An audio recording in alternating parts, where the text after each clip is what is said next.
Tax से जुड़ी हर उलझनों को दूर करने के लिए लेकर हम हाजिर हैं आपका पसंदीदा शो टैक्स ग्रुप, जहां हम नियमों के दायरे में रहकर एक से बढ़कर एक तरीके आपको बताते हैं टैक्स बचाने के। नमस्कार, मैं हूं लक्ष्मण राय और हमारे इस कोशिश में इस बार हमारे साथ होंगे जाने माने टैक्स एक्सपर्ट शरद कोहली साहब, जो इस वक्त स्टूडियो में है। सर, आपका स्वागत है हमारे इस खास शो में। और बताओ दर्शकों की, कोहली साहब हमेशा कुछ न कुछ इंटरेस्टिंग लेकर के आते हैं जो टैक्स पेयर्स के लिए बड़े काम की होती है। क्यों? जी बिल्कुल, ऐसी चीज़ लाएंगे जिससे टैक्स पेयर्स को कल को बहुत बड़ी परेशानी ना आए। बहुत बड़ी परेशानी ना आए। तो इसलिए बता दूं कि इस शो में क्या कुछ खास रहने वाला है, क्योंकि अगले आधे घंटे तक आप कहीं जाइएगा नहीं। कि अगर आपके पास ऐसी संपत्ति पाई गई है जिसे पहले आपने इनकम टैक्स को नहीं बताया है, तो चुकानी पड़ेगी भारी भरकम पेनल्टी। इनाम में जीती रकम पर अगर काटा गया है टीडीएस, तो वापस पाने के लिए कैसे करें क्लेम। और साथ में ये भी बताएंगे कि क्या है मिठाई और दूध पर जीएसटी का पेच।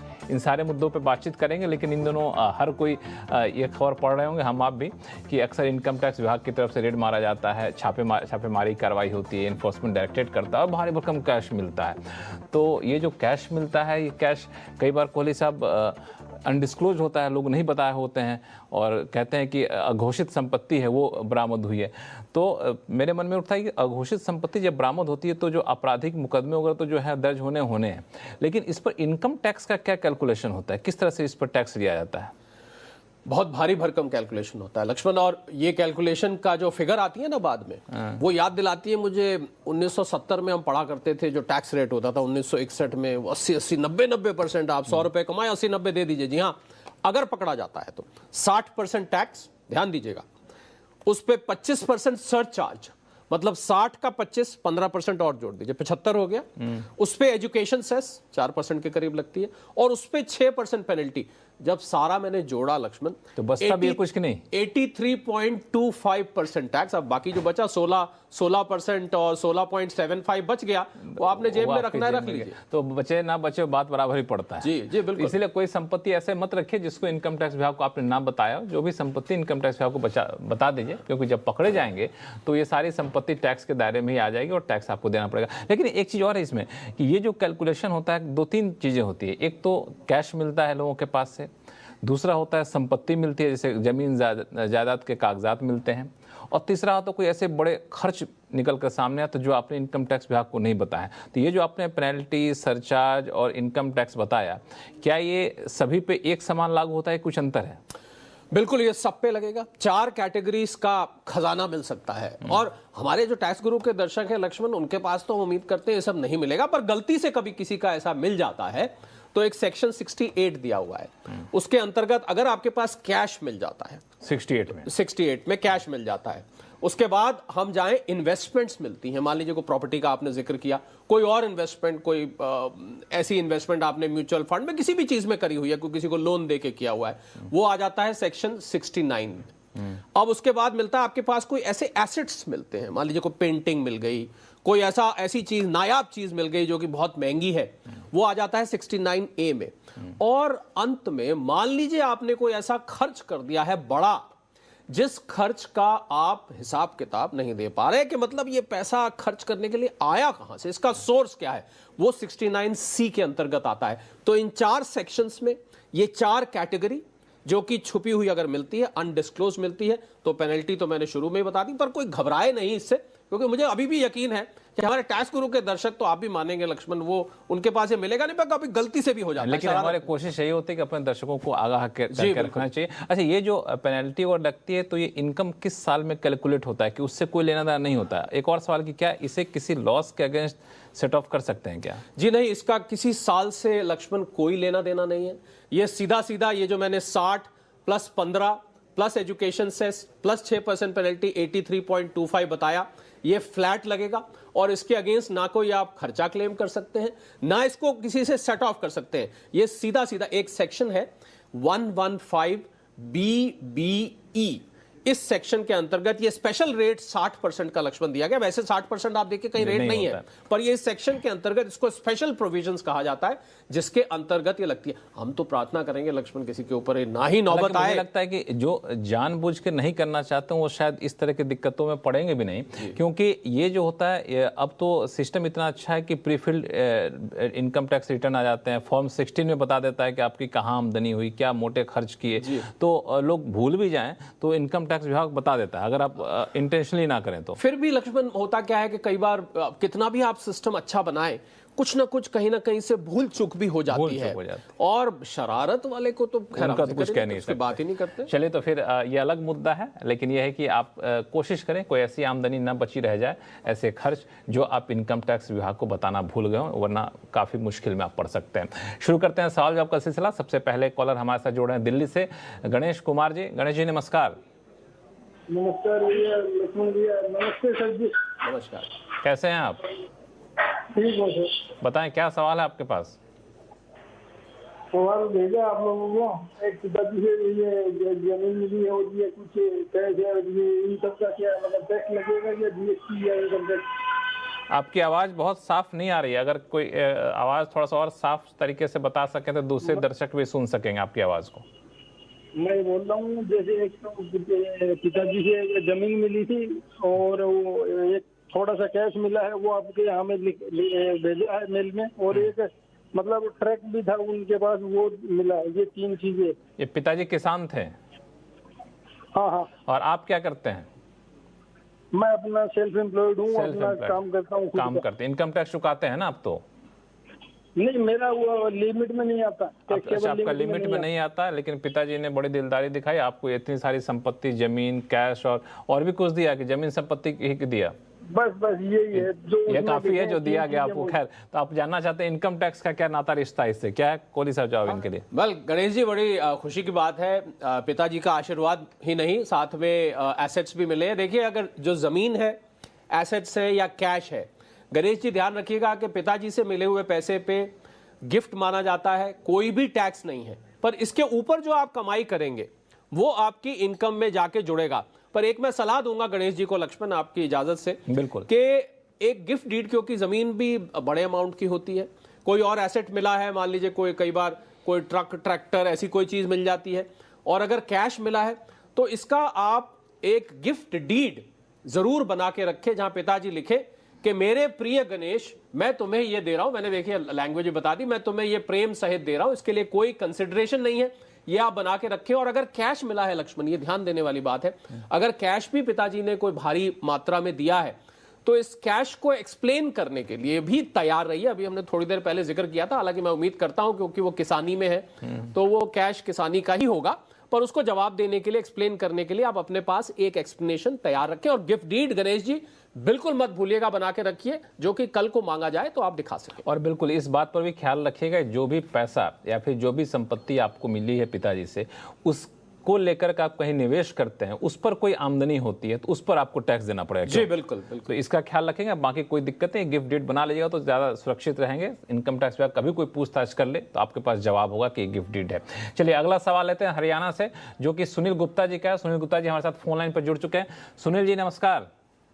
नमस्कार जी। बताएं क्या उलझन है आपकी? मैं पंचकुला से बोल रहा हूँ। अच्छा, पंचकुला से। हाँ जी, मेरे 2 क्वेश्चन है सर। पहला सवाल पूछिए, जवाब आपको देंगे, फिर दूसरा सवाल पूछिएगा जी। जैसे एडवांस टैक्स की डेट 15 सितंबर होती है और 15 सितंबर को मेरे पास पैसा नहीं है और मैं उसको 15 अक्टूबर से पहले जमा करा देता हूँ, तो क्या मुझे 2 महीने का इंटरेस्ट बचेगा या नहीं बचेगा? ठीक है, इसका जवाब देता हूं, फिर अगला सवाल पूछिएगा। जी सुनील जी, देखिए एक सेक्शन होता है आयकर में, सेक्शन 234C, इसमें बिल्कुल यही है, 15 सितंबर, 15 जून, 15 सितंबर, 15 दिसंबर, 15 मार्च, जो 4 डेट्स लक्ष्मण फिक्स की गई हैं, 15%, 45%, 75% और 100%। तो अगर आप किसी इंस्टॉलमेंट में डिफॉल्ट करते हैं तो समझिए कि 1% प्रति माह, 1% per month under section 234C आपको ब्याज देना पड़ता है। जो एडवांस टैक्स बनता है उसको, जी, जितना एडवांस टैक्स बनता है उस पे आपको 1% खाली उसका खामियाजा भुगतना पड़ेगा। बिल्कुल आप 15 अक्टूबर तक जमा कराइए, और लेट कराएंगे तो 1% उस महीने का भी जुड़ जाएगा, तो आप बिल्कुल, मेरा जवाब हाँ है जो आपने पूछा, आप करा सकते हैं। 1% जोड़ के उसमें जमा करा दीजिए, या बाद में जोड़ लीजिएगा आप जब आप अपने उसमें करिएगा, पर जमा टाइम से करा दीजिए। जमा टाइम से करा दीजिएगा, 1% के ब्याज आपको लगेगा, इस बात के लिए आपको तैयार रहना पड़ेगा। अगला सवाल क्या सुनील जी? मेरा दूसरा क्वेश्चन है भाई साहब कि मैंने एक कैपिटल गेन बचाने के लिए एक रेजिडेंशियल प्रॉपर्टी परचेज की।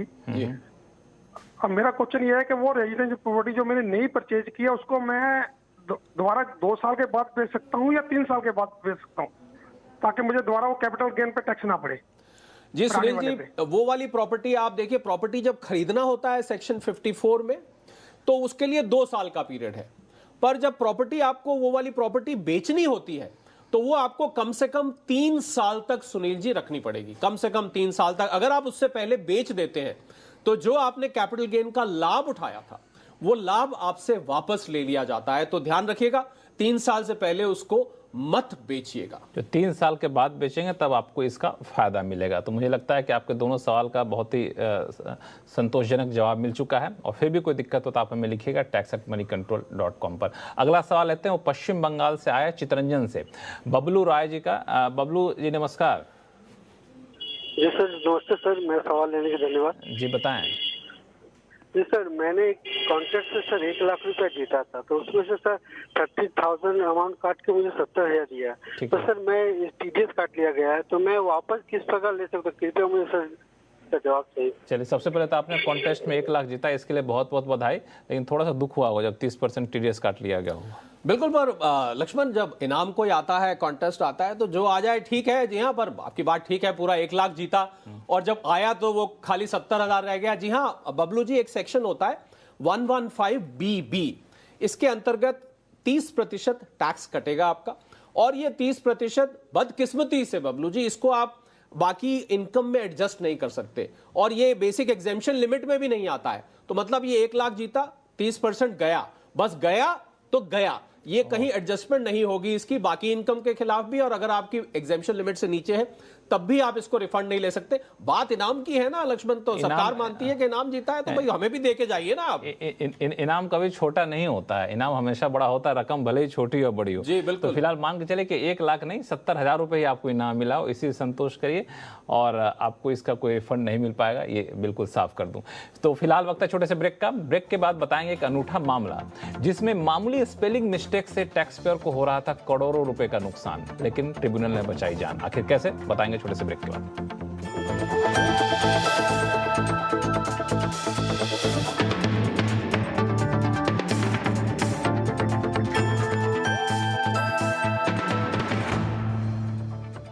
ब्रेक के बाद एक बार फिर से आपका स्वागत है। आप देख रहे हैं टैक्स गुरु, और आपके सवालों का जवाब देने के लिए हमारे साथ हैं जाने माने टैक्स एक्सपर्ट शरद कोहली साहब। कोहली साहब, सवाल तो कई सारे आ रहे हैं, हमारे फ़ोन कॉल में भी हमारे दर्शक जुड़े हुए हैं, लेकिन सबसे पहले दर्शकों को ये आगाह करना ज़रूरी है कि जब भी आप इनकम टैक्स रिटर्न फाइल करें तो कितनी बारीकी से इसको देखना होगा, वरना आपको कितना नुकसान हो सकता है। इसका एक बड़ा ही बेहतरीन उदाहरण निकल कर सामने आया, जिसमें इनकम टैक्स अपीलेट ट्रिब्यूनल ने एक महत्वपूर्ण फैसला दिया है, और करोड़ों का नुकसान हो रहा था उस टैक्स पेयर्स को, लेकिन ट्रिब्यूनल ने कहा कि स्पेलिंग मिस्टेक की वजह से सिर्फ आप इतने का नुकसान हो रहा है, इसको नहीं जाने दिया जाएगा।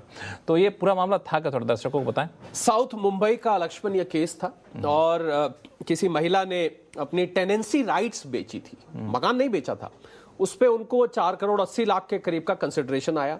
उन्होंने उसको बचाने के लिए एक मकान खरीद लिया जो कि करीब 5 करोड़ 36 लाख का था।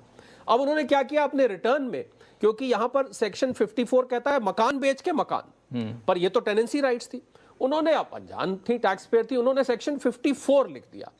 आयकर अधिकारी साहब ने उसको डिसअलाउ कर दिया कि आपने तो गलत सेक्शन में क्लेम किया है, सेक्शन 54 में तो टेनेंसी राइट्स का प्रोविजन ही नहीं है। उन्होंने अपील करी, सीआईटी अपील्स में गए, सीआईटी अपील्स ने उन महिला को ठीक ठहराया कि साहब कोई बात नहीं, गलती है। आयकर अधिकारी साहब अपील में चले गए ट्राइब्यूनल में, सेकंड अपील में। ट्राइब्यूनल ने भी उस टैक्स पेयर के हक में फैसला दिया कि अगर किसी टैक्स पेयर से सेक्शन 54F की जगह 54F लिखना था, उसमें सेक्शन 54 लिखा गया, परंतु उसने अमाउंट सारा का सारा कंसिडरेशन उससे फालतू बल्कि इन्वेस्ट कर दिया, तो ये ना इंसाफी होगी कि उसको ये बेनिफिट ना दिया जाए। तो इसका ये मतलब नहीं है कि टैक्स पेयर, आपने जो शुरू में बात कही, बहुत पते की बात करी, इसका ये मतलब नहीं कि आप लापरवाही से भरे, पर अगर बहुत अपैरेंट मिस्टेक है कि 54F की जगह 54 लिखा गया, तो इसका बेनिफिट ऑफ डाउट एसएससी को दिया जाना चाहिए और उस महिला को बाकायदा सेक्शन 54F का बेनिफिट दिया गया। तो इसमें बहुत ही राहत मिली उनको और साफ ये था कि गैर इरादतन उन्होंने गलती से वो सेक्शन डाल दिया था। मेरा मानना है कि टैक्स गुरु देखती तो शायद ये गलती नहीं होता। नहीं, टैक्स गुरु देखती कई बार क्या होता है 54 और 54F आप समझ, और वाकई में आपको सच बात बताऊं तो ये सेक्शंस अच्छे जो हमें जो टैक्स के बच्चे पढ़ते हैं टैक्सेशन वो भी मिक्स कर जाते हैं, पता नहीं मिक्स 54 है वो रटते रहते हैं। मैंने देखा स्कूल जो बच्चे होते हैं ना बीकॉम के या कुछ लोग सीए वगैरह करते हैं 54 ये 54F 54 ये उसी में कंफ्यूज हो जाते हैं जी। तो बिल्कुल, तो इस तरह की गलती नहीं होनी चाहिए, लेकिन गलती होती भी है तो अगर गैर इरादतन गलती हुई है तो राहत यहाँ पे मिली है जो इस केस में आपको देखने को मिला है। चलिए फिर से शुरू करते हैं सवाल जवाब का सिलसिला। भटिंडा से हमारे साथ हैं पीके चावला जी। चावला साहब नमस्कार। नमस्कार सर, बताइए क्या सवाल आपके पास? नमस्कार बताएं क्या सवाल? आपका प्रोग्राम कई सालों से देख रहा हूँ, लंगोटिया साहब के टाइम का। अरे वाह, बहुत बहुत धन्यवाद। हाँ, और आपका शुक्रिया, मेरा क्वेश्चन लिया आपने जी। मेरा एक क्वेश्चन है सर, उसके 3 पार्ट हैं। अच्छा बताएं। मेरी इनकम 2-2.5 लाख है और सीनियर सिटीजन हूँ मैं। अच्छा, तो मैं कोई इनकम टैक्स रिटर्न नहीं भरता हूँ। ठीक है। पर अभी मैंने अपना ट्रेडिंग शुरू करी है उसमें फॉरेक्स में। तो मेरे को किसी ने बताया फॉरेक्स में ट्रेडिंग शुरू की है? हाँ जी, फॉरेक्स में ट्रेडिंग शुरू करी है, जो कि फॉरेन की कंपनी है पर उसका जो बेस है इंडिया में है। तो मेरे को किसी ने बताया कि आपको 15% टैक्स उसका देना पड़ेगा। अच्छा। मैं ये पूछना चाह रहा हूँ कि क्या मेरी टोटल इनकम जोड़ के स्लैब सिस्टम में जाऊंगा या मेरे को उसको अलग से 15% टैक्स देना पड़ेगा? सेकंड पार्ट मेरा ये है कि इसकी मैं फीस भरता हूँ हर महीने 12,000 रुपए तकरीबन। अच्छा। क्या ये खर्चे में से निकाली जाएगी, प्रॉफिट में से निकाल दी जाएगी? और थर्ड ये है, अगर ये बिजनेस है तो क्या मुझे फॉर्म नंबर 2 और 3 में से कौन सा भरना पड़ेगा? अब तो बड़े मुझे लगता है आपने काफी होमवर्क कर रखा है पहले से ही, क्यों कोहली साहब? जी बिल्कुल, मैं सुनता रहता हूँ आपका प्रोग्राम, इसीलिए मैं काफी स्टडी करता रहता हूँ। चलिए बहुत बहुत धन्यवाद, आपने हौसला भी बढ़ाया इस बहाने हम लोगों का। चावला साहब ਅਸੀਂ ਤੁਹਾਡੀ ਗੱਲ ਦਾ पूरा जवाब देवांगे। जी हाँ, देखिए चावला साहब आपको इसमें ध्यान ये रखना है कि जो सेबी रिकॉग्नाइज्ड फॉरेक्स प्लेटफॉर्म्स हैं वहां पर तो लक्ष्मण ट्रेडिंग अलाउड है, पर ये जो फॉरेन कंपनीज की फॉरेक्स ट्रेडिंग है, आप चावला साहब पहले तो एक बार चेक कर लीजिएगा कि ये लीगल है कि नहीं है, क्योंकि कुछ केसेस में इसको इलीगल भी ठहराया गया। आप जो विदेशी कंपनी के साथ यहाँ फॉरेक्स ट्रेडिंग अलाउड नहीं है, अगर सेबी ऑथराइज्ड प्लेटफॉर्म है तो अलाउड है। पहले तो आप ये चेक कर लीजिएगा। खैर, आपकी टैक्स की क्वेरी पे आते हैं। बिल्कुल ये स्पेकुलेटिव इनकम में आएगा चावला साहब, आप इसमें खर्चा जो फीस देते हैं वो क्लेम कर सकते हैं। ये आपका स्पेकुलेटिव बिजनेस एंड प्रोफेशन के अंतर्गत आएगा। 15% नहीं, इस पे पूरा आपको जो टैक्स लगता है जिस स्लैब में आप आते हैं उस स्लैब के हिसाब से आएगा, और आपको इसमें ITR 3 का प्रयोग करना पड़ेगा क्योंकि ये बिजनेस इनकम है। ਅਸੀਂ उम्मीद करते हैं ਤੁਹਾਡੀ सारे जवाब मिल गए। चावला साहब संतुष्ट हो गए इनके जवाब से? मुझे पंजाबी नहीं आती इसलिए मैं हिंदी में पूछूंगा आपसे। बिल्कुल सर, सही है सर, पंजाबी हिंदी में समझता हूँ, हिंदी में समझता हूँ। चलिए ठीक है, फिर भी कोई दिक्कत हो तो आप मुझे बताइएगा। और जैसा कि कोहली साहब ने कहा, चेक जरूर कर लीजिएगा कि जिस प्लेटफॉर्म पे आप ट्रेडिंग कर रहे हैं वो सेबी ऑथराइज्ड है कि नहीं, क्योंकि आगे चल के हम नहीं चाहते कि हमारे इतने पुराने दर्शक और किसी भी तरह की मुसीबत में पड़े। जी बिल्कुल। चलिए अगला सवाल लेते हैं पुणे से, जो कि NG नवले जी का है। नवले साहब नमस्कार। नमस्कार। बताएं सर, कहाँ उलझ गए इनकम टैक्स में? सर, मैं एक रिटायर्ड सीनियर सिटीजन हूँ। अच्छा। मेरी पत्नी होम मेकर है। अच्छा। उनके नाम से मैंने एक सीनियर सिटीजन SCSS खाता खुलवाया है। अच्छा। नवंबर 21 में। इस खाते का ब्याज असेसमेंट ईयर 22-23 के लिए मेरी आय में क्लब किया है मैंने। मेरा प्रश्न ये है कि अगर मेरी पत्नी इसका ब्याज अपने रिकरिंग डिपॉजिट खाते में इन्वेस्ट करती है तो क्या RD का ब्याज भी मेरी आय से क्लब होगा? जी हाँ नावले साहब, पति पत्नी की बात है और क्लबिंग की बात है लक्ष्मण के, इन्होंने पत्नी के नाम से डिपॉजिट किया है। देखिए पत्नियों को बहुत फायदा हो जाता है, कमाए नहीं भी पति अपना दे देते हैं, पर क्लबिंग जरूर, बिल्कुल आपने ठीक पढ़ा नावले साहब, जो इंटरेस्ट है वो तो आपकी इनकम में क्लब होगा, परंतु, और ये परंतु बहुत जरूरी है, यही आपका सवाल है, इंटरेस्ट पर जो इंटरेस्ट आ रहा है वो आपकी पत्नी के इनकम में जाएगा। तो मतलब पहला इंटरेस्ट जो आएगा वो आपके में क्लब होगा, पर उस ब्याज पे जो ब्याज आएगा वो ब्याज उनका अपना होगा। ये ध्यान रखने वाली बात है क्लबिंग में सेक्शन 64 के अंतर्गत। चलिए, इसका ख्याल रखिएगा और मुझे लगता है फिर आपको कोई दिक्कत नहीं होनी चाहिए। अगला सवाल लेते हैं कोलकाता से। सुमंतो बोस साहब हमारे साथ फोन लाइन पर जुड़ चुके हैं। बोस साहब नमस्कार। हाँ जी बताएं सर, क्या सवाल है आपके पास? हाँ, मेरा जो सवाल है वो है जो हम लोगों का अनलिस्टेड और डिलिस्टेड शेयर जो होता है ना, समझ गया, जो हम लोगों का डीमैट अकाउंट में रहता है, तो वो अगर हम लोग क्लोज करने जाए डीमैट अकाउंट तो हम लोग कैसे लिखते उसको, और उसका जो सेल प्रोसीज है वो उसका टैक्स इम्प्लीकेशन क्या हो सकता है? काफी महत्वपूर्ण सवाल है कोहली साहब। जी बोस साहब, देखिए जो अनलिस्टेड और डीलिस्टेड शेयर्स होते हैं, पहली बात तो उसको आप स्टॉक एक्सचेंज के थ्रू तो बेच नहीं सकते, तो आपको वो प्राइवेटली बेचने पड़ेंगे। मतलब आपको खुद ही कोई बायर, कई बार कंपनीज भी बायबैक स्कीम निकाल देती हैं, तो आपको खुद ही बेचने पड़ेंगे। और इसका ट्रीटमेंट ठीक वैसे ही होगा, मतलब आपको प्रॉफिट होता है या लॉस होता है, आप इसको प्रॉफिट और लॉस की तरह ट्रीट कर सकते हैं। फर्क यह है कि जो लिस्टेड शेयर्स होते हैं लक्ष्मण, उसमें हम इंडेक्सेशन बेनिफिट नहीं ले सकते। इन शेयर्स में हम इंडेक्सेशन बेनिफिट भी ले सकते हैं क्योंकि इस पे एसटीटी पेड नहीं होता है, तो आप ये बेनिफिट लीजिए और अगर लॉस हो जाता है तो आप लॉस भी क्लेम कर सकते हैं। पर हम तो प्रार्थना करेंगे बोस साहब को ना ही लॉस हो। नॉर्मली क्या होता है, डीलिस्टेड शेयर्स में घाटा होने के चांस होते हैं। उम्मीद करते हैं कि आपको कोई घाटा नहीं होगा। चलिए, तो फिलहाल वक्त है छोटे से ब्रेक का। ब्रेक के बाद बताएंगे कि मिठाई और दूध की बिक्री पर क्या है जीएसटी का पेंच।